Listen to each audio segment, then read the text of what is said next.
자, 우리 시편 19편 말씀 7절에서 10절까지의 말씀을 다 같이 한 목소리 읽겠습니다.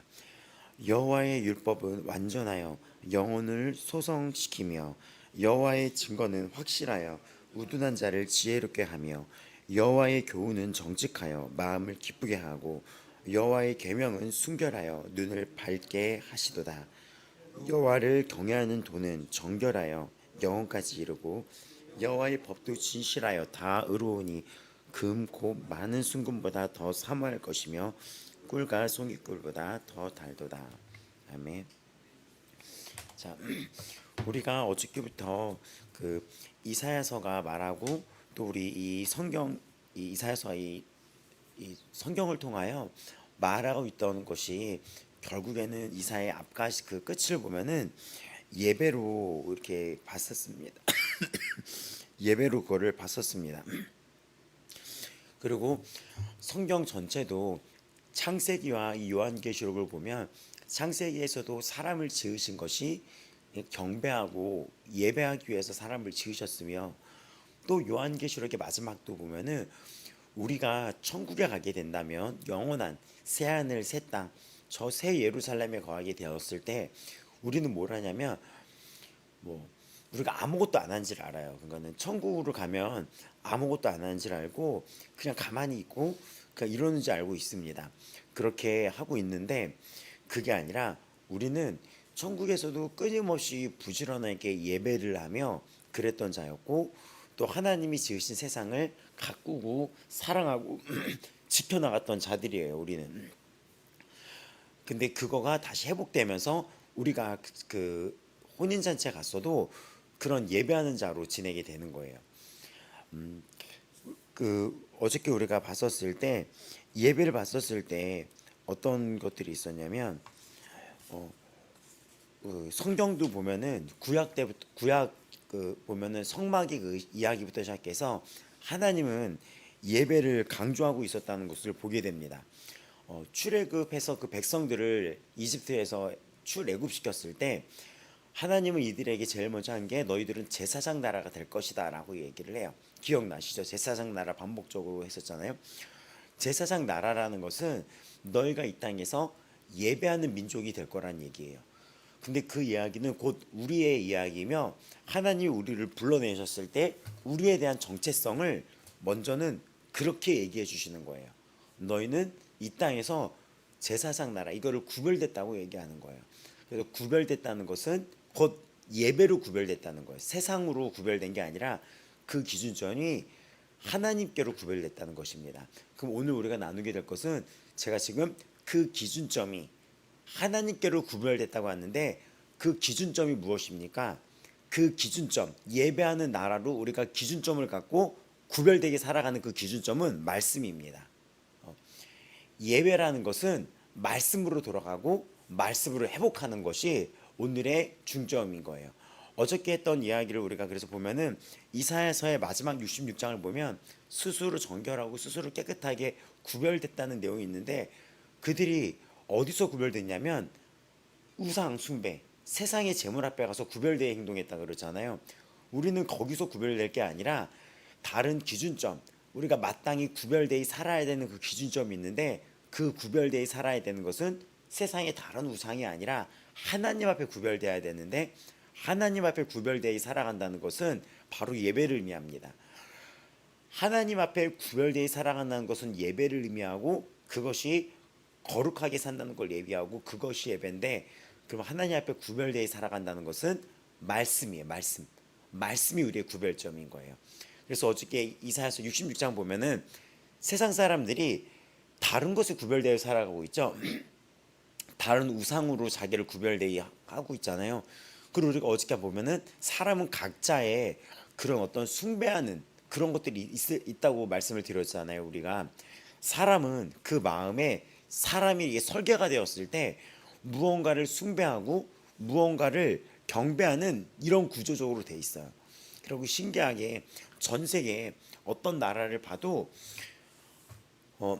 하나님을 모르고 그 하나님을 아는 지식이 없으면은 반드시 그걸 대체해서 무언가를 만들어내는 게 인간이에요. 뭔가 조각상을 만들어낸다든지 뭐 돌을 깎는다든지 나무를 깎는다든지 하면서 그, 그 숭배하는 그 마음의 그 부분을 대체해서 만듭니다. 우리도 지난 3일 돌아보면은 그렇게 되지 않았어요? 예전에 한국에 되게 유명한 드라마 중에 전설의 고향이라는 드라마가 있었어요. 이게 공포 드라마였죠. 근데 그게 인기가 굉장히 많았어요. 근데 제가 그때 어렸을 때 그거를 이제 너무나 그게 시청률이 좋았으니까 그거를 TV에서 이제는 여름마다 막 이제는 인기를 끌었죠. 근데 거기에 보면은 어떤 게 저의 아이의 눈에 박혔냐면 이렇게 어떤 여인이 나와서 항상 어떤 간절한 소원을 이렇게 비는 거예요. 이렇게 비는 거예요. 근데 뭐 이게 달이 밝은 날 물 같은 거를 떠놓고 그 달을 향해서 어떤 여인이 나서 이렇게 빕니다. 근데 아이의 눈에 그게 마음에 박힌 거예요. 그래서 제가 그거를 보고 물을 떠다 놓고 방에서 벽을 향해서 아이가 이렇게 했었던 기억이 날까요? 네, 제가 그랬었어요. 그래갖고 제가 이거를 이렇게 물을 떠놓고 그 드라마를 이렇게 보더니 그 드라마에 뭐 내 다리 내나 이런 막 이런 귀신이 중요한 게 아니라 전 그런 건 별로 안 무서웠고 그때도 근데 그런 건 안 무섭고 거기 드라마에서 나타났는데 어떤 게 인상 깊었냐면 어떤 여인이 간절한 소원이 있었는데 그 소원을 이루기 위해서 물을 떠놓고 이렇게 비는 게 있었던 거죠. 근데 그런 게 이 아이가 그냥 안으로 쑥 들어와서 제가 그걸 보고 이렇게 물을 떠놓고 벽에다 대고 밤에 자기 전에 벽에다 대고 이렇게 국그릇에다 물 떠놓고 이렇게 했던 거예요. 근데 이게 언제 깨졌냐? 형이 그걸 갖고 막 저를 막 웃더라고요. 그걸 갖고 막 송아지라면서 막 이 새끼 막 이러면서 막 웃더라고. 근데 이게 이상한 건가 보다 저 사람들 눈에는. 그래서 그게 하도 뭐라고 해가지고 그거를 이렇게 멈췄었죠. 근데 우리는 무언가를 이렇게 바라고 기다리고 또 어떤 거에 대해서 내가 숭배하고 경배하고 기도하고 이런 것이 사람의 설계 안에 이게 등록돼 있어요. 여기 안에. 그리고 칼 융이라는 심리학자는 그 전에도 한번 말씀을 드렸지만 각 나라의 어떤 전래동화를 분석해 봤더니 너무나 비슷비슷하다는 거예요. 악은 심판받고 선한 자가 오래 참음으로써 이기고 그리고 기다렸던 자에는 하늘에서 그 살아갈 수 있는 줄이 내려오고 이런 것들이 공통적으로 발견됐다는 걸 보게 되는 거예요. 예를 들어서 그때도 얘기했지만 콩쥐와 파치는 신데렐라랑 굉장히 비슷한 구조로 되어 있는 거 아십니까? 콩쥐 파치가 누군지는 알아요? 예, 콩쥐 파치 그 전래동화 알죠? 그 누군지 아나요, 걔네들? 뭐 이렇게 콩쥐가 착한 애였나? 제가 모르는 것 같은데 콩쥐가 예, 괜히 여기서 새벽에 그 파치 콩쥐 논란 될까봐 예, 걔가 근데 신데렐라도 그 언니들한테 그렇게 미움을 받아요. 그런 얘기처럼 뭔가 원형이 비슷한 거예요. 그 이야기의 원형이. 그리고 건성징악이라 그래서 선한 자는 이제 복을 받고 선을 권한다는 거죠. 악은 징벌받는 하는 거죠. 그런 구조도 비슷한 거예요. 그러니까 사람의 마음속에 악은 심판받는다는 그 이야기. 그리고 선은 반드시 복을 받는다는 그 이야기. 근데 그것도 기다림이 필요해. 선한 자가. 이런 이야기들이 전 세계 이야기 속에 공통적으로 발견되는 거 보면서 사람이 이 유전자, 이 DNA 안에는 공통된 원형이 존재하는데 그 원형이 어디서 왔냐? 그러니까 사람이 그렇게 지어졌다는 것에 주목을 하게 되는 거고 심리학자가. 그래서 그 원형들을 분석해 보면 사람이 무언가를 기다리고 바라고 인내하고 이런 원형들이 안에 있다는 거죠. 그러니까 사람은 무언가 우상을 만드는 그런 게 있어요. 나는 어떤 신을 안 믿는다 하더라도 자기 자신을 우상을 만든다든지 어떤 특정한 사람이라든지 물질이라든지 반드시 그런 게 생깁니다. 그걸 보면서 사람은 경배하는 존재로 지어졌다는 것을 알 수가 있고 이것이 창세기에도 나오고 에베소서에 교회론을 얘기했는데 교회가 무엇인지 교회는 이렇게 모이는 곳이 공적인 교회고 또 우리도 교회인데 그럼 교회는 무엇을 하는 것이냐라고 했던 게 에베소서인데 그 앞에 보면은 찬송하기 위해 지음을 받았다고 얘기하는 거예요. 계속 그게 1장에 반복적으로 나옵니다. 기억나십니까? 찬송하기에 지음을 받았다. 그래서 우리가 창세전부터 택하심을 받았다. 창세전부터 우리가 지음을 받았다. 근데 그 기준 그거가 이렇게 찬송하기 위해서 그렇게 됐다는 거죠. 그럼 출애굽된 그 백성들도 찬송하기, 예배드리기 위해 세워졌다는 것입니다. 근데 그 예배에 대한 다양한 것들이 이 구약에 나와서 성막도 그 예배에 대한 중요성을 강조하며 그 예배가 잘못되었을 때 우리한테는 어떤 일이 일어났다고 했었습니까? 뭐 이들이 예배가 잘못되었을 때 뭐 금송아지 그 사건도 있었으며 금송아지 만들어서 그들이 헛되게 예배드렸을 때 3천 명이나 죽었고 또 그 향을 하나님이 불을 원하는 불에다가 이렇게 향을 올리라 그랬는데 막 술에 취해서 있는지 그들이 잘못 그 제사를 드려가지고 그때 죽었고 그리고 언약궤를 옮길 때 이거를 채에 껴서 메고 이동하라 그랬는데 나름 노력을 했다 그랬죠. 새 수레에다가 근데 그게 이게 막 그때 축제했어요. 축제 예배는 축제예요. 막 기쁘게 이제 찬양이 울려 퍼지고 막 악기들이 연주해 주는데 막 다 같이 막 이렇게 예배하고 이런 와중에 그 언약궤가 옮겨지고 있었던 거예요. 새수레 다 같이 막 행복하게 웃으면서 했는데 그 웃는 잔치에 웃사가 직사해 버린 거죠. 그 자리에서 그 언약궤가 흔들리니까 이 소가 막 날뛰니까 이게 흔들리니까 그걸 잡다가 죽어버렸던 거예요. 그래서 우리가 이런 거 이런 거를 통해서 잘못된 합당하지 않은 예배가 있다는 것이죠. 그것은 합당하지 않은 예배는 하나님 외에 다른 거짓된 것을 섬기고 다른 것을 자꾸 채워놓으려고 했었을 때 그게 하나님 앞에는 상달되지 않는 예배가 되었으며 또 그런 예로 우리가 앞에 나왔던 뭐 이사야 48장 11절 말씀 내 영광을 다른 자에게 주지 않았다. 또 출애굽기 34장 14절 너는 다른 신에게 절하지 말라. 여호와는 질투의 하나님이라 라고 나와 있습니다. 그리고 로마서에도 우리가 어리석게 되어서 썩어지지 않은 하나님의 영광을 썩어질 사람, 새, 짐승, 동물의 우상으로 바꾸었다라고 하면서 그 죄의 그 시작이 거의 우상 숭배라고 얘기하며 이것들은 결국 귀신한테 하는 거라고 얘기가 돼 있었다고 말씀드렸습니다. 그리고 그런 것들은 물질, 지금 또 군사력 여러 가지가 있죠. 그런 걸로 자신이 어떤 거를 숭배하게 된다는 거예요. 근데 우리가 이런 거를 그냥 귀로 이렇게 가볍게 들 게 아니라 우리도 가만히 보면은 항상 이것이 하나님으로 채워지지 않는다면 사람의 어떤 미친다던가 돈에 미친다던가 아니면 다른 것에 이렇게 꽂힐 수가 있어요. 근데 그러면 나타나는 증상이 어떤 증상이냐면 결핍이 계속돼요. 결핍이 그 마음의 채워짐의 중심이 올바르지 않는다면 돈이 있어도 계속 돈에 매이다가 그렇게 하다가 살아갑니다. 그 돈은 하나님 나라의 도구임에도 불구하고 또 이 마음의 중심에 하나님이 아닌 상태에서 사람이 내 안에 들어오잖아요. 근데 그 사람을 원하는데도 채워지지가 않아요. 신기하죠? 자꾸 확인받고 싶어하고 불안을 느끼고 이렇게 돼요. 불안을 느껴요. 그 사람이랑 뭐 어떤 좋아하는 관계가 있다 하더라도 자꾸 집착이 되고 불안이 되면 그게 병이 돼 버리는 거예요. 의심하고 이래요. 사귀면서도 그런 자들 있잖아요. 사귀면서도 의심하고 막 자꾸 이 사람 자꾸 확인하고 싶어하고 집착이 돼 버리는 거예요. 내가 그토록 좋아하는 상대가 연인이 되고 아내가 되고 남편이 되었음에도 불구하고 무언가 불안하게 되는 거죠.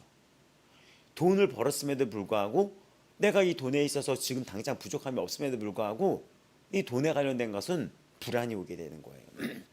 그것이 무엇입니까? 진정으로 채울 만한 것. 우리는 경배하기 위해서 이 설계가 되었는데 진정으로 경배하고 그걸로 진정한 것을 진리를 채우지 않는다면 가짜 진리는 우리를 이렇게 미혹해 합니다. 가짜 진리에는 사탄, 귀신이 있어요. 그래서 하박국 1장 15절 16절에도 그들이 그물에 제사한다 그랬는데 당시의 그물은 그들에게 군사력, 권력을 의미했었어요. 권력도 채워도 이게 채워지지가 않고 불안합니다. 그래서 고린도전서 10장 20절 사실상 이것은 귀신한테 하는 거라고 얘기했습니다. 이런 경배는 이런 곳에서 잘못된 형식도 문제가 된다 그랬었어요. 무언가 잘못된 형식 뭐였죠? 하나님을 조각하지 말라고 했잖아요. 근데 그들이 송아지를 만들어 놓고 그 송아지를 향해 소야라고 말하는 게 아니라 하나님이라고 얘기했던 거예요. 그러니까 보이지 않는 하나님을 자꾸 인간은 보이는 것으로 만들게 되는 거죠. 근데 이걸 통해서 히브리서는 11장에 그 믿음에 대해서 이야기를 합니다. 우리 히브리서 여러분 기억하시겠지만 히브리서 11장 외우신 분들도 있을 거예요. 1절 2절. 예. 믿음은 바라는 것들의 실상이요 보이지 않는 것들의 증거니라고 얘기합니다. 선진들이 이로써 증거를 얻었다. 뭐라고요? 보이지 않는 것들의 증거라고 얘기했어요. 그러니까 보이는 것으로 우리가 이렇게 만들어 나가는 게 아니라는 것이죠. 그리고 이 눈에 보이는 것과 보이지 않는 것에 대해서 성경은 끊임없이 이야기하면서 나가는데 보이는 것은 잠깐이요. 고린도후서죠. 보이는 것은 잠깐이요. 보이지 않는 것은 영원합니다라고 이야기를 합니다. 그래서 우리가 예배 요소에 대해서 쫙 설명을 해 나갈 텐데 이 보이지 않는 것에 뭐가 담겨 있나라고 봤을 때 그것이 믿음이고 그것이 사랑이에요. 여러분 사랑이 눈에 보입니까? 사랑이 안 보이죠. 근데 보이지 않는 이 사랑은 영원한 거예요. 그래서 우리가 예배라는 것은 이 보이지 않는 것에 주목을 하는 것입니다. 사랑, 믿음이에요. 그 믿음의 기준점은 말씀입니다. 말씀을 사랑하고 내 이웃을 사랑하는 것이 곧 예배로 요약할 수가 있고 요 얘기를 반복적으로 풀 거예요. 지금 보이지 않는 것은 영원하다. 근데 보이지 않는 것은 믿음과 사랑인데 그 믿음은 말씀이에요. 말씀을 사랑하고 또 내 이웃을 사랑하는 것, 그것이 하나님을 사랑하고 이웃을 사랑하는 이것이 예배가 된다는 것입니다. 그래서 우리가 어저께 합당하지 않은 예배가 다른 거짓된 것에 속아서 살았던 것들, 우리도 그랬던 적 있죠. 거짓된 것에. 근데 사람이 참 신기한 게 이런 경배의 요소가 삶 속에서 그 사단은 끊임없이 다른 것을 속이게 만들더라고요. 초등학교 한 9살, 8살 때 벽을 대고 이렇게 기도했던 저는 중학교가 됐을 때 어떤 사입이 같은 유혹이 계속됐었어요. 그 삶 속에서 돌이켜 보면. 그리고 중학교 때는 어떤 이렇게 사이트, 인터넷 사이트를 알게 됐는데 주문, 어떤 마법의 주문이 있대요. 근데 그 주문을 외우면 좋아하는 사람을 내가 얻을 수 있다는 거예요. 그리고 저는 그거를 보고 그 주문을 적어가지고 뭐 좋아하는 사람의 이름을 써서 그거를 밖에 나가서 햇빛 제일 쬐는 곳에 그 촛불로 이렇게 태워가지고 불에 하면 그 잿가루를 이렇게 해서 바람에 날리면서 그 주문을 외우면 그 사람의 마음이 내 걸로 된다는. 이토록 쉬운 게 어딨어. 그래가지고 그거를 중학교 때 이렇게 바람에 날리면서 막 이렇게 막 하고 있었죠. 막 이렇게 거의 온 국민을 상태로 주문을 외운 것 같아. 온 국민이 나를 좋아하게 될 것이다. 근데 나중에 교회 갔더니 그거 죄라는 거예요. 그래서 뭐가 죄냐? 내가 좋아하는 사람 먹고 싶어서 주문을 외웠는데 했더니 잘못된 것에 네가 경배를 했다. 근데 우리는 이렇게 몰라요. 근데 지금 사단이 더욱 간교하게 돼가지고 돈, 어떤 명예 이런 거를 교묘하게 들고 들어옵니다. 근데 이것은 사역자들한테도 지금에 있는 성도들에게도 교회들에게도 끊임없이 다른 곳에 무릎 꿇도록 교묘하게 들어와요. 그리고 결국 사단이 거기서 역사를 일으킵니다. 성, 돈, 명예, 그런 돈과 명예로 누리는 안락함, 안주한다는 거죠. 안일함, 이렇게 역사해버리는 거예요. 그러니까는 우리는 난 부처를 믿지 않아 하나님을 믿어. 나는 뭐 알라를 믿지 않고 하나님을 믿어 라고 하는 눈에 보이는 뚜렷한 우상 숭배도 우상 숭배지만 이 시대에 교묘하게 돈, 군사력, 명예, 성, 집착, 사람 이런 것들이 요즘에 우리에게 이끌고 있는 거죠. 그리고 또 여기에 핵심이 인본주의입니다. 좋은 게 좋은 거지라는 이유로 왜냐하면 교회가 진리를 얘기하면 싸움이 일어날 수밖에 없어요. 한 집안에서 내가 예수를 믿으면 안 믿는 집안에서 그 자가 예수를 제일 잘 믿는 증거는 그 집안에서 미움을 받는 거예요. 예수를 믿기 시작하면은 부딪힘이 생겨요. 근데 만약에 내가 예수를 제대로 믿는데 어떤 부딪힘이 없다, 어떤 싸움이 없고 치열함이 없다는 것은 무언가 타협점이 있고 싸움의 구실을 만들지 않는다는 것입니다. 그래서 그때 얘기했죠. 어떤 지금 신학자는 나와가지고 간판 스타인데 그 어떤 기독교 방송에 그 자는 지옥이 중요하지가 않는다. 이런 것들을 얘기한다 그랬잖아요. 애매하게 예수 없어도 구원을 받을 수 있다. 이런 얘기를 버젓이 하잖아요. 부딪힘이 없어요. 이 사람은. 제가 만약에 오직 예수가 길이요 진리요 생명입니다. 여러분, 사람이 착한 행실로 천국 갈 수가 없습니다. 그러면 착하게 산 사람들도 그럼 예수 안 믿으면 지옥 가는 거야? 그렇게 물어보셔서 대답을 원하신다면 인간의 착함은 주관적인 것이며 인간의 착함은 선을 기준점을 제시할 수 없습니다. 선은 오직 예수님이 되시며 선은 말씀이 예수님이 되십니다. 여러분, 이거에 대해서 마음이 부딪히는 분들은 그러면 방법이 쉽습니다. 그냥 예수 믿으세요. 이렇게 얘기한다면 화가 나죠. 믿는 사람들도 화를 낼 때가 있어요. 회개하십시오. 이 이야기예요. 이것은 교회가 세워졌을 때도 반복이 됐던 거였죠. 근데 우리가 이런 부딪힘이 있는 거예요. 그러니까 여러분, 이런 것 속에서 끝까지 치열하게 내가 진정으로 이 진리 앞에 서 있는지를 이렇게 내가 살펴볼 수 있어야지 돼요. 불안이라는 요소가 내 안에 있다는 것은 이렇게 점검해 볼 수 있어야 됩니다. 제가 신앙생활 하다가 불안이 올 때가 있었는데 세상적인 어떤 욕망이 내 안에 채워지지 않았을 때 그러더라고요. 어떤 두려움이 왔을 때도 그렇더라고요. 그래서 결국 예배는 오늘 중심으로 갈 텐데 복습만 하다 끝나겠는데 중심으로 갈 텐데 그게 말씀이라는 거예요. 두려움을 이길 수 있는 힘, 불안을 이길 수 있는 힘이 말씀이라는 것입니다. 또 이런 걸 통해서 우리가 어떤 형상으로 만들었던 거, 하나님을 형상으로 만들었던 거, 그리고 그런 에피소드 있다 그랬죠. 어떤 형상에 예수님의 얼굴이 나타나서 그 예수님의 얼굴에다가 절을 하고 막 기도를 했다고요.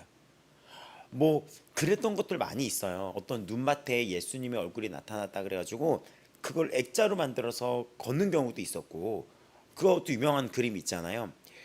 이런 것들을 해서 거기다가 절을 하고 기도를 하고 막 이런 경우도 있고 하는데 그게 아닙니다. 또 그래서 정리를 해보면 잘못된 방식대로 하나님을 예배하는 것, 잘못된 방식으로 그것도 있는 거예요. 그래서 이렇게 정리를 해본다면 잘못된 방식으로 이 우사나 막 이렇게 했는데 우사나 막 이런 애들이, 이런 친구들이, 성경 인물들이 잘못된 방식으로 예배를 했었거든요. 근데 여기들의 핵심은 이들의 의도가 선했다는 거예요. 선했다는 것입니다. 그래서 정리해 보냐면 뭐가 잘못됐냐면 마음의 태도가 굉장히 중요하다는 거예요. 우리가 이제는 예배를 했을 때 올바른 방식으로 자기는 예배한다고 하지만 잘못된 태도로 예배할 때 아주 거짓된 것이 들어온다는 거죠. 그러니까 나는 올바르게 한다고 하지만 그 안에 무언가 잘못된 게 있다는 거죠. 근데 그게 마음의 태도예요. 마음의 태도. 우리가 그래서 예배에 대해서 정리를 할 때 예배는 구하는 게 우선이 아니라 드리는 게 먼저입니다. 레위기의 5대 제사를 봐도 먼저 드리는 걸로 시작하는 게 제사법인 거지 먼저 구하는 게 아닌 거예요. 처음 우리가 예수님을 믿었을 때는 신앙을 몰랐기 때문에 구하는 신앙으로 주님을 찾아올 수 있어요. 하지만 드리는 걸로 마무리가 돼야 되는 거예요. 육으로 시작했다가 영으로 맞춰야지 되는 것입니다. 성경에 나타난 기도도 그래요. 제가 반복적으로 많이 말씀드렸지만 한나도 구하는 걸로 시작했지만 드리는 걸로, 예수님도 구하면서 드리는 것이 일치되는데 그것이 다 말씀 중심이었습니다. 말씀. 드리는 거로 가는 거예요. 드리는 거. 하나님 아버지여, 이 잔을 나에게서 피할 수 있으면 피하게 해주소서.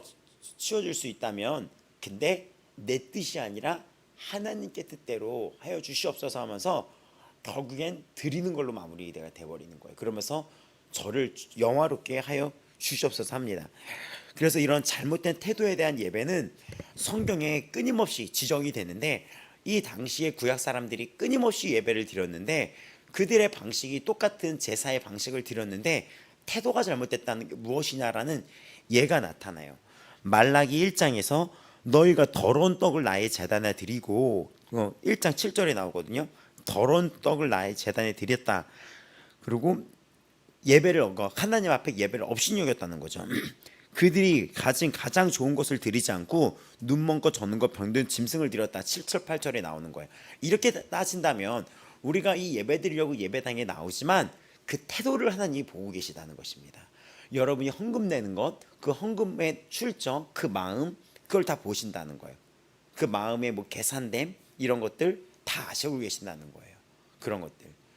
그리고 우리 또 예배를 드릴 때 보면은 그것 때문에 성도들이 많이 힘들어했었는데, 예배를 드릴 때 와서 이것이 진짜 한 3년 됐었는데 교습소에서부터 그 예배를 드렸는데 한 청년이 계속해서 그 교습소 조그만 곳에서 바로 이렇게 얼굴에 마주보는 곳에서 핸드폰을 계속 하는 거예요. 이렇게 앉아서 이렇게 하고. 그게 4년 전 일이었어요. 4년 전. 2020년부터 교수에서 예배를 드렸나요? 저희가 20년? 그렇죠? 그럼 지금 2025년이잖아요. 그럼 4, 5년 동안 계속했는데 교수에서 민원이 들어오는 거예요. 저에게. 걔 때문에 너무 방해가 된다고. 그 친구 때문에. 왜냐, 예배를 드려서 그 자리에 앉았고 그 자세는 예배 드리는 공간에 와서 말씀을 보고 찬양을 하면서 이렇게 있다고 하는데, 말씀을 듣는 자세에서 그 성도들이 민원을 넣는 거예요. 저에게. 똑같이 와서 말씀을 듣고 찬양을 하고 그렇게 해요. 근데 이렇게 하는데 계속 앞에서, 그리고 이런 핸드폰을 보면 요즘에 이런 펜이 있어요. 아시죠? 이런 거. 이걸 갖고 이렇게 해서 막 그림을 그리기도 하고 막 이래요. 정신이 없죠. 근데 왜냐면 그 불빛들이 옆에서 다 보이니까. 이런 경험들이 있을 거예요. 예배 드리다가 누가 앉아서 게임을 하는 청년도 있었고, 다리를 심하게 떨면서 막 게임을 하고 쇼핑을 하는 친구들도 있었고. 근데 그거 굉장히 부딪히거든요. 근데 여기 교회 왔는데도 똑같이 하더라고요. 그 자는 예배 드렸다고 할 수가 있겠습니까? 이것이 예배 드렸다고 할 수 있겠습니까? 헌금을 액수로 얘기하지는 않지만 액수에도 문제가 되는 게 있어요. 헌금을 통계돼서 저한테 이렇게 됐을 때 청년들이 어떤 문제가 있으면 저한테 가끔 이렇게 이야기를 해주세요. 헌금을 1,000원을 내는 거예요. 근데 이 친구는 뭐 다른 또 유형인데 하루에 몇 잔씩 뭐 초코 크림 범벅인가? 무슨 초코 크림 범벅 무슨 뭐야 그게.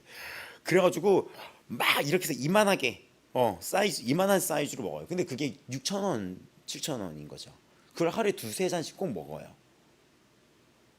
근데 일주일에 한 번 드리는 헌금이 일주일에 한 번이고 한 달에 한 번 데울까 말까요.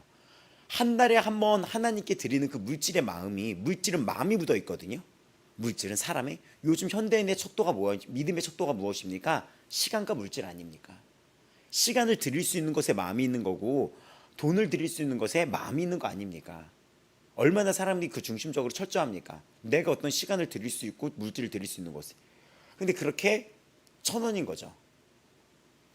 정말 그 형편이 가난한 상태에서 1,000원을 드렸다면 그건 뭐라고 할 수 없죠. 그것이 그 자의 전부였고, 실제로 제 경험상에서 1,000원 한 장이 없었던 시절도 있었고, 그랬을 때 교회에서 헌금 바구니가 돌아갔을 때마다 마음이 너무 힘들고 고개 숙였던 적도 저도 있었으니까요. 그 시간이 너무나 힘들고 죄송스럽고 기도하고. 근데 하나님은 그거를 보는 게 아니에요. 그 자가 1,000원이 없다는 거는 거짓말이겠죠. 초코 크림 범벅 하나를 양보하지 못할 만큼 그 자의 마음이 없다는 거죠. 그러면 우리가 올바른 방식으로 이 자리에 앉아서 예배를 드린다고 하지만 잘못된 태도가 지금 굉장히 많을 수 있다는 것입니다. 말라기에서 그러고 또 10절에서는 내가 너희를 기뻐하지 아니하며 너희 손으로 드리는 것을 받지 아니하리라 라고 얘기합니다. 아모스도 5장 21절 24절을 보면은 너희들이 번제나 소제를 드릴지라도 내가 받지 아니할 것이요 너희의 살찐 희생의 화목제물도 살찐 두둑한 이런 소를 드린다 할지어도 내가 돌아보지 아니하고 네가 노랫소리 이렇게 막 이게 시를 막 이렇게 읽고 이 말씀들을 막 읽고 신명기를 읽고 이렇게 하면서 너의 노랫소리랑 그런 찬양도 내 앞에서 그만 너의 비파 소리도 내가 듣지 아니하겠다. 오직 정의를 물같이 공의를 마르지 않는 강같이 흐르게 할지어다. 이 정의와 공의가 무엇입니까? 말씀대로입니다. 올바른 예배의 중심에는 말씀대로고 여러분 예배라는 것은 지속성이 있어야 되는 것입니다. 지속성이 있어야 되고 하나님은 우리에게 이런 공적인 예배만 예배를 보시는 게 아니라 삶 또한 예배를 보는데 그 우리 삶 속에 이 예배는 지속성이 있어야 되면 이 지속성은 주님이 오시는 그 영원한 날까지 계속 지속되는 거예요. 오늘 예배자는 그날도 예배를 드리는 것입니다. 그러면 이 아모스에서 말한 것은 왜 이들이 예배를 드리고 살찐 짐승을 갖고 제물을 갖고 온데 내가 받지 않고 너희들이 찬양 소리도 그만 악기도 그만 라고 하십니까? 정의와 공의가 말라버렸다는 것입니다. 그럼 정의와 공의는 율법을 얘기하는 거예요. 율법은 말씀을 의미하는 것입니다. 이 삶 속에서 우리가 예배자로 살아가기 위해서는 말씀으로 교회들이 돌아가야 되며 사역자들도 주의 종들 성도들도 말씀으로 회복되는 운동이 일어나야 돼요. 그래서 말씀으로 회복될 때는 회개라는 것이 필수 불가하게 불가결하게 필요하고 말씀으로 회복되기 위해서는 우리가 죄에서 돌이키는 게 필요하며 어둠에서 빛으로 나와야 되며 내가 얼마나 연약한 죄인인지를 인정해야 되며 오직 예수의 의만이 나를 의롭게 한다는 것을 깨달아야 되며 말씀으로 살아가야 되며 이 삶이 예배로 지속되기 위해서는 이 지금 자리뿐만이 아니라 이 삶 속에서 내 삶이 말씀이 돼야 되는 것이에요. 그것이 예배의 흐름인데 그것이 올바른 태도로 나아가는 것입니다.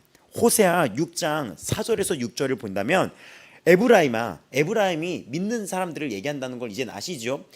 에브라임아 내가 너에게 어떻게 하랴? 유다야 내가 너에게 어떻게 하랴? 이게 다 믿는 우리를 얘기하는 거예요. 믿는 우리를 얘기하는 거예요. 너희의 인애가 아침 구름이나 실없어지는 이슬 같도다.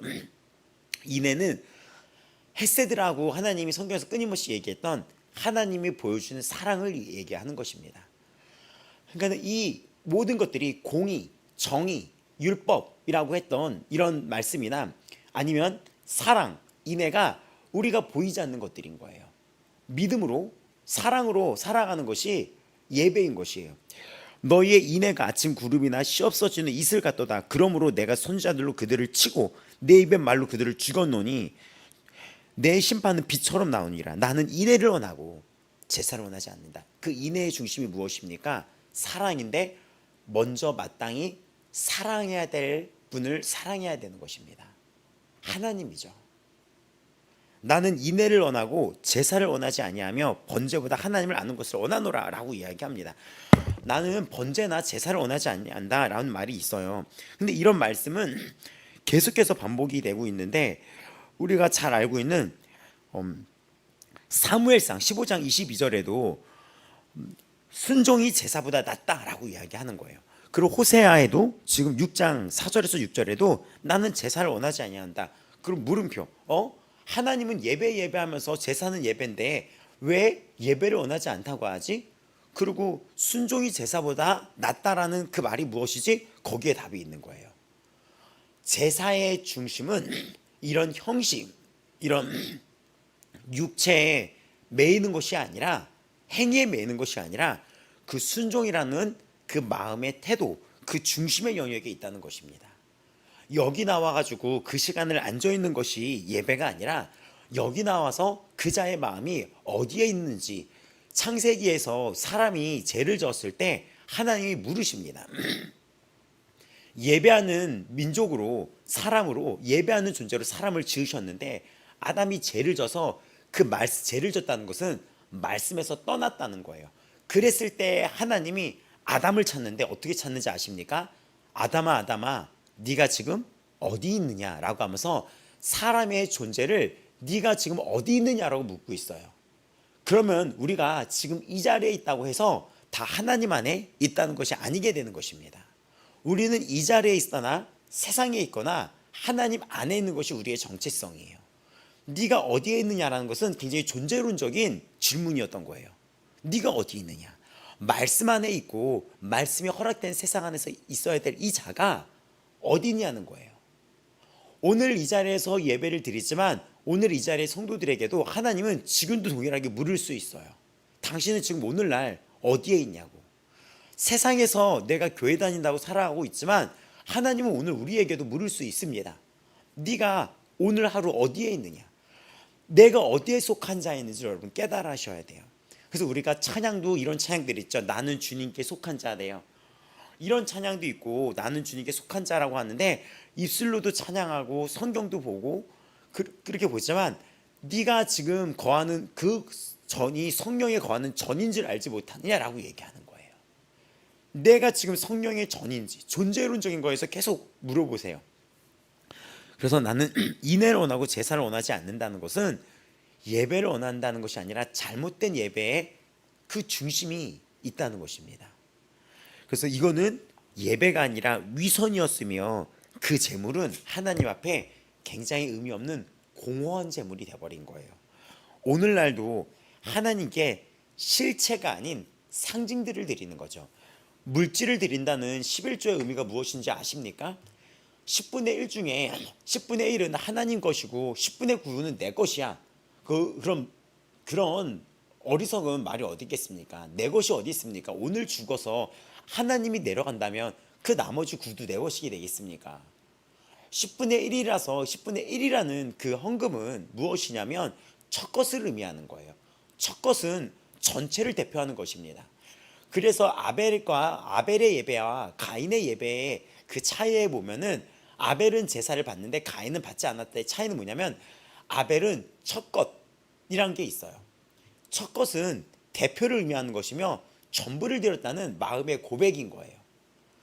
근데 그 하나님은 그 가인과 아벨을 통하여 이 땅의 어떤 예배 속에 똑같이 형식은 제사의 형식을 갖고 있지만 누구의 예배는 받고 받지 않는 게 있을 수 있다는 거예요.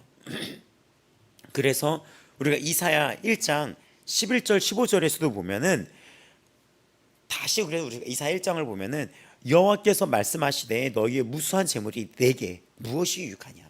하나님이 그 10분의 1인 이 한국 돈을 갖고 천국에서 장사를 하겠습니까? 미국 달러를 갖고 장사를 하겠습니까? 이런 것들을 가지고 개념이 그게 아니라 이 모든 것은 주님 것입니다. 고백이에요. 왜냐하면 물질이라는 것은 지금 이 시대에 나의 소유를 대표하는 거잖아요.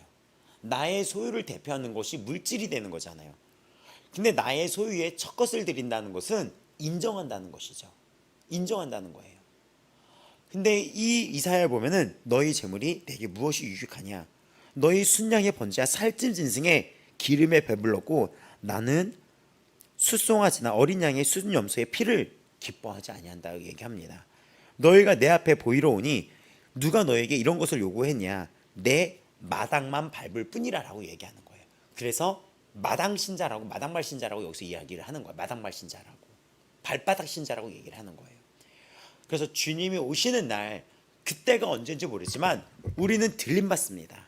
하지만 남겨지는 사람들은 하나님을 부인하고 거부했던 자들과 또 하나님 앞에 올바른 예배자가 아닌 경우 아니면 심판대에 갔을 때 누구나 주여 주여 하는 자마다 다 나에게로 아버지께로 갈 자가 아니라고 천국에 들어갈 수 없다고 얘기해요. 천국에. 그러면은 그들이 이렇게 얘기해요. 난 예수 이름으로 귀신도 내쫓았다. 근데 내가 왜 나를 모르냐? 아니 하나님께 왜 나를 모르냐라고 질문을 해요. 그랬더니 불법을 행했다고 얘기합니다. 불법을. 천국 지옥 간증의 핵심도 우리가 그걸 갖고 무서워하는데 무서워한다는 것은 그래도 내 양심의 영역이 아직 살아있다는 거예요. 불법이 아니라 말씀으로 돌아가는 게 예배의 핵심입니다. 내 삶에 거짓이 없는 예배가 나와야지 돼요. 그래서 이사야서는 내 마당만 밟을 뿐이라 헛된 재물을 다시 가져오지 말아라. 분향은 가증히 여긴다라고 얘기해요. 이 분향은 보면은 나중에 계시록에 보면 이 향은 성도들의 기도를 의미하기도 합니다. 그리고 이 향은 우리 성도들의 삶 자체를 의미하기도 해요. 우리가 그리스도의 향기로 살아가라고 하거든요. 근데 이들이 삶 자체에서 거룩하지 못하고 이 하나님 앞에 아름답지 못했다는 게 있다는 것이에요. 또 월삭감, 안식일과 대회로 모이는 것도 그리하고 성회야 다 내가 악을 행하는 것을 견디지 못한다면서 이들이 악을 행했다고 얘기를 합니다. 내 마음이 너의 월삭 절기를 싫어하나니. 따지면 지금도 이 땅에서 곧 한 달 뒤면 부활절이 다가옵니다. 지금도 사순절 기간이에요. 이런 절기가 있고 또 부활절이 있고 성탄절이 있고 이렇게 우리가 지내고 있죠. 주일이 있고. 근데 이것을 싫어한다는 거예요. 나에게 너무 무거운 짐이고 내가 지기에 곤비하였다. 피곤하다는 거예요. 내가 손을 펼 때 내가 내 눈을 너희에게서 가리고 너희가 많이 기도할지라도 내가 듣지 아니한다라고 얘기합니다. 되게 우리가 알아둬야 될 말씀. 너희 손에 피가 가득하다는 거예요. 그 피가 가득하다는 것은 이들이 행악을 저질렀다는 거예요. 악을 행했다는 것입니다. 그래서 이런 것들을 보면 소선지자설 우리 아모스나 이런 호세아도 우리가 이제는 6월달이나 이때 보게 될 텐데 다 예배에 대한 태도를 지적을 하고 있습니다. 그러면 우리가 무엇이죠? 이걸 정리했을 때 우사나 뭐 나답 뭐 이런 거 잘못된 방식으로 그들 나름대로의 방식으로 예배를 했던 잘못된 방식의 예배도 문제가 되고 또 그들이 아무리 선한 의도로 했다 하더라도 그 마음에 무언가 잘못된 것이 있다면 그 예배가 안 받아들일 수도 있다는 것이에요. 지금의 우리도 그래요. 이 마음이 예배 시간에 딴 데로 가 있으며 태도가 잘못되어 있으며 다 잘못되어 있습니다. 이런 것들. 그러니까 정말 이 예배 앞에 두려움과 떨림이 있어야지 돼요. 그래서 우리에게 정말 필요한 것들은 무엇입니까? 정말 필요한 것들은 예배에 대해서 정말 바른 이해가 필요한 거예요. 교회를 당기는 게 예배가 다가 아니라는 것입니다. 예배에 대한 바른 이해, 삶을 바라보는 여러분이 이 삶을 바라보는 시선에 바른 이해가 있어야 돼요. 왜냐? 삶 또한 예배이기 때문입니다. 내가 이 하루를 바라보는 관점에도 이 시선에도 바른 이해가 필요한 거예요. 그러니까 우리는 여기 앞에 두려움과 떨림으로 끊임없이 기도하고 이 말씀 앞에 불뚝을 살면서 이 말씀이 나를 다스리도록, 그 말씀이 나를 다스린다는 것은 성령이 나를 다스린다는 것이며 성령이 나를 다스린다는 것은 주님이 내 안에 함께 거하는 삶이 된다는 것입니다. 주님과 함께 거하는 페리파테오라는 그 헬라어, 또 우리가 창세기에서 나왔던 아브라함에게 너는 본토 아비집을 떠나 내가 지시한 땅으로 가라 라고 했었을 때 그 가라가 할라크란 단어인데, 가라라고 했을 때 하나님이 무책임하게 아브라함한테 너는 네 고향을 떠나서 내가 지시한 땅으로 가라 해서 보내버리는 게 아닙니다. 그것은 앞으로 너는 너의 삶의 방식과 이 규정을 버리고 나와 함께 걸어가자라는 거예요. 할라크는 동행을 의미합니다. 또 성경에 행하라 라는 그 의미는 너는 행하라, 행하라, 빛의 자녀답게 행하라 라고 얘기하죠. 빛의 자녀답게 행하라는 것은 페리파테오라는 뜻으로 단어로 함께 걸어가자는 것이에요. 우리는 빛의 자녀답게 걸어갈 수 있고 빛의 자녀로 살아갈 수 있는 힘은 나의 의로는 살아갈 수가 없습니다. 오직 말씀과 성령의 능력으로 또 나의 간절함의 의지로 살아갈 수가 있는 것입니다. 그러면 너는 빛의 자녀답게 살라는 것은 말씀으로 살아가는 것이며 그 말씀이 무엇인지 끊임없이 우리가 그 말씀 앞으로 날마다 주목해야 되는 것이며 또 성령의 능력을 구하여야 되는 것이며 그 안에는 나의 겸손과 끝없는 의지야 날마다 나는 죽노라라고 했던 바울의 그 고백처럼 나는 죽고 예수로 살아가는 십자가 앞에서의 결단의 삶을 요구하고 있습니다. 같이 걸어가는 거예요. 그래서 우리가 예배가 무엇인지에 대해서 오늘날 나의 예배도 돌이켜 보시기 바랍니다. 오늘 거 이렇게 정작 말씀에 대해서 해야 되는데 이렇게 결국 마칠 시간이 됐네요. 결국 예배란 말씀으로 돌아가는 거예요. 지금 이 한국교회가 회복되고 이 한국에 대한 이 지금 다 무너져 있고 어떤 막 안타까운 이야기들이 들리고 이런 현실 속에 이 땅의 부흥과 회복은 말씀으로 돌아간 것입니다. 근데 우리 찬양할 때 이 땅의 부흥과 회복은 바로 나라부터 시작하라는 찬양이 있는 것처럼 우리가 성경도 스스로 삼가 스스로 깨끗하게 라고 얘기를 합니다. 그럼 스스로라는 것은 결국 이 땅의 회복은 나에게 열쇠가 있을 수 있다는 거예요. 오늘 그 한 영혼이 말씀으로 돌이킬 결심을 한다면 그곳에 부흥이 일어나는 거예요. 오늘 하나의 교회가 우리가 다 같이 말씀으로 돌아가다 외친다면 그 땅에 부흥이 일어나는 것입니다. 지난 여러분의 삶의 예배를 돌이켜보시기 바랍니다. 헌금 어떻습니까? 헌금 어떻습니까? 하나님은 여러분에게 구걸을 하는 분이 아니에요. 근데 가끔 어떤 성도들 중에서는 이걸 갖고 헌금을 한다 안 한다 라는 식으로 마치 뭐 그렇게 얘기를 해요. 하기 싫으면 하지 마세요. 구걸을 하는 게 아니에요. 정신 차리세요. 교회가 어떤 성도한테 너 헌금 생활이 잘못됐다 라고 지적을 해요. 저도 지적을 했죠. 따로 불러서 헌금 생활이 그게 뭐냐 잘못됐다. 그 친구가 돈을 쓰는 걸 제가 알거든요. 근데 이 친구가 하는 얘기가 헌금은 물질이 아니라 마음인데 순간 그 청년의 입술에서 잘못됐다는 걸 봐요. 돈 없어요 라고 이렇게 얘기해요. 웃으면서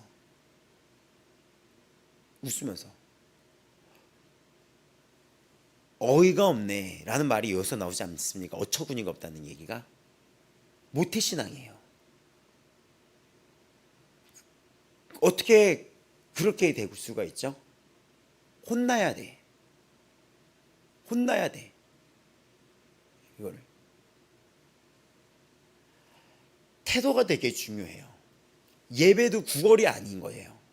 주일날 나와라 이거는 목양이라고 생각되지가 않아요. 저는 이미 모태신앙이고 교회를 알고 하나님을 아는 친구한테 교회를 나와라 사정하는 것도 이상한 거예요. 그리고 하나님을 알고 말씀을 알았던 친구들이 세상으로 떠나갔어요. 돌아와야 된다는 설교는 무지막지하게 들었을 거예요. 그 친구들이 그렇게. 근데 그들의 반응은 네가 와라 이거예요. 이미 예수님은 이 땅에 오셨고 이 교회의 머리가 돼서 존재하고 계십니다. 정신 차리셔야 됩니다. 이 예배 앞에 정신 차리셔야 돼요. 주님은 반드시 어느 때든 반드시 오십니다. 오늘이란 시간에 오십니다. 여러분의 그 예배하는 자들은 하나님 앞에 예배했던 바른 예배자들은 들림 받는 거예요. 왜냐? 하나님은 그 예배했던 자들을 기뻐 받으시기 때문에 그 기쁨의 잔치에 예배하는 자들을 초대해서 같이 예배를 하는 거지, 예배를 안 하고 있는 자들이 어떻게 기쁨의 예배의 자리에 초대할 수 있겠습니까? 그 혼인잔치는 예배의 잔치인데. 정신 차리시고 이 예배 앞에 겸허한 마음으로 이 말씀을 겸손하고 받아들이는 마음으로, 겸허하다고 하죠. 받아들여야 돼요. 헌금, 시간, 여러분의 태도, 마음, 중심, 자세 되게 중요해요. 그래서 어떤 교회는 예배 시간에 다리 꼬는 것도 그렇게 혼을 내시더라고요. 제주도 교회 갔을 때 그랬어요. 그 목사님이 금요 예배 때인데 마지막 시간에 자 우리 바른 예배자로 살아갑시다 그러면서 행동을 얘기해야 돼요. 예배 시간에 다리 꼬고 앉아 있는 거, 예배 시간에 뭐 다리 떨고 뭐 하는 거, 예배 시간에 핸드폰 보는 거 하는데, 그때 제가 다리를 꼰 게 아니라 제가 다리를 살짝, 이것도 꽂았다고 할 수 있나요? 저도 이렇게 살짝 이렇게 해서 이렇게 하고 있었거든요. 이렇게. 근데 제가 그 얘기를 듣더니 다리를 이렇게 티 안 나게 싹 푸는 거죠. 왜냐면 제가 거기 목사인 거 알고 있었는데. 근데 그런 거 앉아 있는 것부터 얘기하고, 어떤 미국에 있는 교회는 옷차림 이런 것도 다 지적을 합니다. 물론 예배는 육에 매이면 안 돼요. 육체, 우리 이따 저녁에 이따 할 텐데, 예배의 바른 자세가 바로 핵심이 말씀으로 돌아가고 하나님을 찬양해야 되는 것이며, 그리고 육체에 매이면 안 된다는 걸 가지고 우리가 나눌 거예요. 예배를 이제 규정할 때 말씀으로 돌아가야 한다, 하나님을 높여야 한다, 이런 것들, 하나님이 중심이다. 그리고 육체를 신뢰하면 안 된다는 그 말씀, 빌립보서 3장 3절에서도 보면은 하나님의 성령으로 봉사하며 그리스도 예수를 자랑하고 육체를 신뢰하지 않은 우리가 곧 할례파라라고 얘기해요. 그러니까 육체적인 거는 자랑이 될 수가 없어요. 내가 어떤 옷차림이나 이런 것들로 자랑이 될 수가 없겠죠. 근데도 그 왜 그런 거를 말씀을 하실까 가끔 보면은 우리의 이 모습은 마음이랑 연결이 되어 있기 때문에 그런 것 같습니다. 마음에. 그렇지 않습니다. 우리가 누구를 중요한 자리에 가면 그 마음 자세와 이 육이 연결되어 있기 때문에 뭐부터 신경 쓰죠? 겉모습부터 신경 쓰지 않습니까? 그렇죠? 그래서 이런 것들을 훈련시키기 위해서 육으로도 훈련시키는데 또 그렇다고 너무 육으로만 가면 안 되죠. 그래서 정말 이 부분 되게 중요해요. 헌금, 나의 시간, 나의 태도, 자세, 마음, 예배 시간의 생각, 여러분은 바른 예배자이고 진정으로 하나님을 경외하고 있고 그러고 있는지를 고민해 보시기 바랍니다. 오늘 하루의 삶 속에서 이 예배당을 이제 나가서 각자의 삶을 시작을 할 텐데 그 삶 속에서도 여러분의 입술의 언어, 시선, 생각 이것도 하나님의 말씀 안에 거하고 있는지를 돌이켜보시기 바랍니다. 본격적인 예배가 그 시간이니까요. 예배는 지속돼야 되는 거요. 하나님은 우리가 이렇게 공적인 예배 때 오신다고 그렇게 약속되어 있는 게 아니라 때와 시를 알 수가 없었어요. 내가 이 예배당을 떠나서 그 다른 곳에 있었을 때 그 무엇을 하고 무슨 생각을 하고 있을 그 시간에 주님이 오실 수도 있다는 것입니다. 나는 이 예배가 지속돼야지 돼요. 찬양해야 됩니다. 하나님을 사랑하고 그 말씀을 지키는 것이 하나님을 사랑하는 예배자예요. 그리고 내가 그 삶 속에서 내 이웃을 사랑하는 그 태도가 예배자입니다. 그것이 깨어있는 자이며 깨어있는 자는 남아있는 자들이며 그들은 나중에 저 천국에 불려 올라갈 때 들려받을 때 같이 올라가는 자들입니다. 그러한 자가 돼야 되고 그러한 아버지 마음교회 그러한 주의 종이 되기를 우리가 다 같이 사모합시다. 아멘. 그런 예배자가 되기를. 자, 오늘 기도할 때 하나님 제가 지난 삶 속에서 성공적인 예배를 돌이켜봤을 때 몇 번 드리는 것 같습니까? 하나님 제가 지난 삶에 이 마음을 드리지 못한 것, 내 자신을 예배로 드리지 못한 것 정말 주님 되돌아봅니다. 물질을 드릴 때도 여러분 내가 어떤 물질관에서 정말 하나님께 그 고백이 없었다면 오히려 정말 천 원 하나도 드릴 수 없는 분들이 실제로 계시거든요. 하지만 그 자들은 눈물로 나와요. 그런 자의 예배가 더 하나님께 상달될 수 있어요. 무언가 거짓되고 물질을 내고 시간을 내면서도 그 마음의 중심이 하나님 앞에 거룩하고 옳지 않는다면 그건 상달되지 않을 수 있다는 것입니다. 나의 삶을 돌아보면서 주님 내가 정말 얼마나 바른 예배자였음을 생각하고 주님이 나를 처음 불렀어요. 그 첫사랑, 처음의 사랑이 그 예배에 고스란히 이 삶에 녹아 들어가고 있는지를 되돌아보시길 바랍니다. 다 같이 우리 주여 부르시면서 오늘 내가 하나님 앞에 바른 예배자로 살아가기를 원합니다. 주님 앞에 바른 예배자로 나아가기 원합니다. 주님 오시는 날 주님 내가 바른 예배자가 될 수 있도록 성령님 저를 도와주시옵소서. 성령이여 저에게 능력을 주시옵소서. 저의 입술과 생각 이 삶의 시선과 듣는 이 손과 발의 모든 것들이 주를 위해 행하게 하여 주시옵소서. 모든 것을 할 때 주께 행하듯 하게 하여 주옵소서. 주님 성령님 저를 도와주시옵소서. 제가 주님 앞에 올바른 거룩한 산제물이 되어드리기 원하오니 주님 저의 예배를 받아주시옵소서. 오늘 하루 제가 주님 앞에 거룩한 산제물이 되도록 도와주시옵소서. 주여 부르시겠습니다.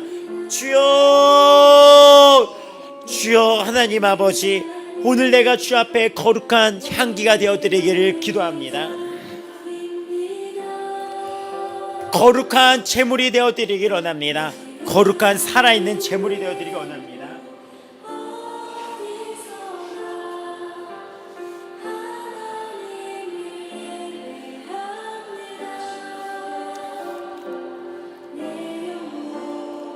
거룩한 산제물이 되어드리기를 원합니다.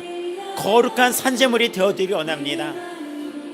주님 바른 예배자 정말 주님이 원하시는 그 예배자 영과 진리로 예배하는 자 영과 진리로 예배한다는 게 무엇입니까? 그 영은 무슨 말이며 그 진리는 무슨 말입니까? 성령 진리는 무슨 말입니까? 말씀 아닙니까? 영은 성령님 아닙니까? 성령 말씀 주 예수 그리스도